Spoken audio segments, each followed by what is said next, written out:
వెనకపోదండి brother, వెనకపోదండి.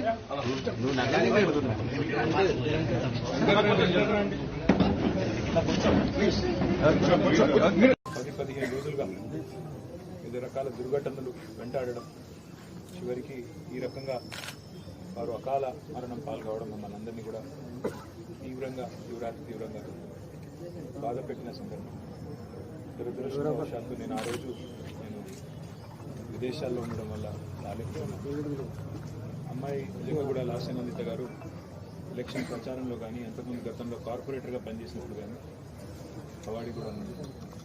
నాకు చాలా సన్నిహితంగా ఒక చెల్లెల్లాగా దగ్గరగా పనిచేసిన మా సోదరి ఇవాళ మా మధ్యన లేదు అంటే అందరం కూడా బాధపడతా ఉన్నాం.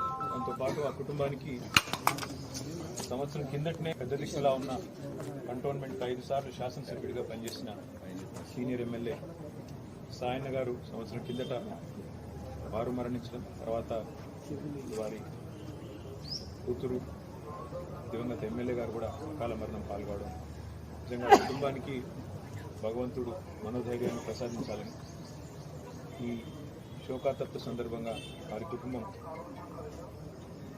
మనోధైర్యంతో నిబ్బరంతో ఉండాలని వారికి అండగా మేమందరం కూడా పార్టీ పరంగా గౌరవ కేసీఆర్ గారితో పాటు పార్టీ పరంగా అందరం కూడా ఉంటాం. వారికి ఏ కష్టం వచ్చినా, ఏ దుఃఖం వచ్చినా, ఏ రకమైన అవసరం వచ్చినా అందరం కూడా అండగా సోదరుల్లాగా నిలబడతామని చెప్పి కూడా వారికి తెలియజేస్తూ, కంటోన్మెంట్ ప్రజలు కూడా మంచి మెజారిటీతో అమ్మాయిని గెలిపించారు.